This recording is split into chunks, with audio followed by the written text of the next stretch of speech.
Guys, এখন আমি আপনাদের সামনে একটি অসাধারণভাবে বিরিয়ানি রান্না করব। গ্রাম অঞ্চলে দেখেন, একটি খোলা মাঠে রান্না করব। বিরিয়ানির জন্য আমাদের এখন চুলা ধরানো হচ্ছে। চুলার জাল দেওয়া হলো।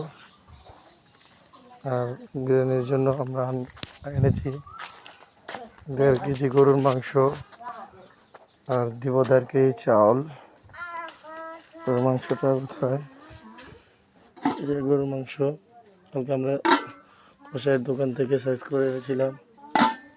যা যা উপকরণ লাগে সবই নিয়ে এসেছি মোটামুটি।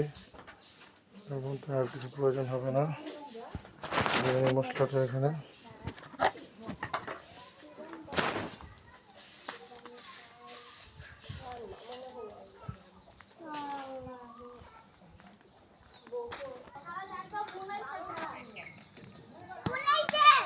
খড়ির আগুন পুরোপুরি জ্বলতেছে।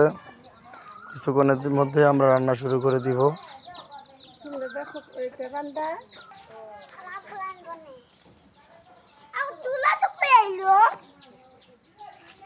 কি রান্নবো আমরা? কি রান্নবো? সমস্ত উপকরণ তৈরি করা আছে। এখন বাড়তে শুধু কাজু বাদাম আর কাঠবাদাম, আর অল্প করে কিশমিশ লাগবো। কিশমিশও দিতে দিব। এখন আমরা দিব হলো দারচিনি, এলাইচ, আর একবারে এই যে গাছ থেকে পাড়া তেজপাতা, এই যে গাছ থেকে পাড়া, এই গাছ থেকে আমরা পেরে নিয়েছিলাম। এই যে আর একটা তেজপাতা পেরে দেখাই, এই গাছ থেকে পেরে এই যে আমরা এই তেজপাতাগুলো নিয়েছি। এই তেজপাতাগুলো এখন দিব আমরা।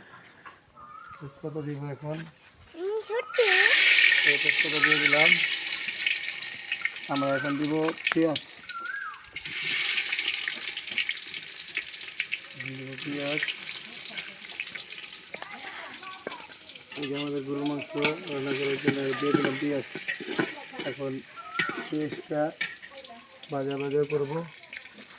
পেঁয়াজটা বাদামি কালার না হওয়া পর্যন্ত আমরা ভেজে নেব। পেঁয়াজটা দিলাম।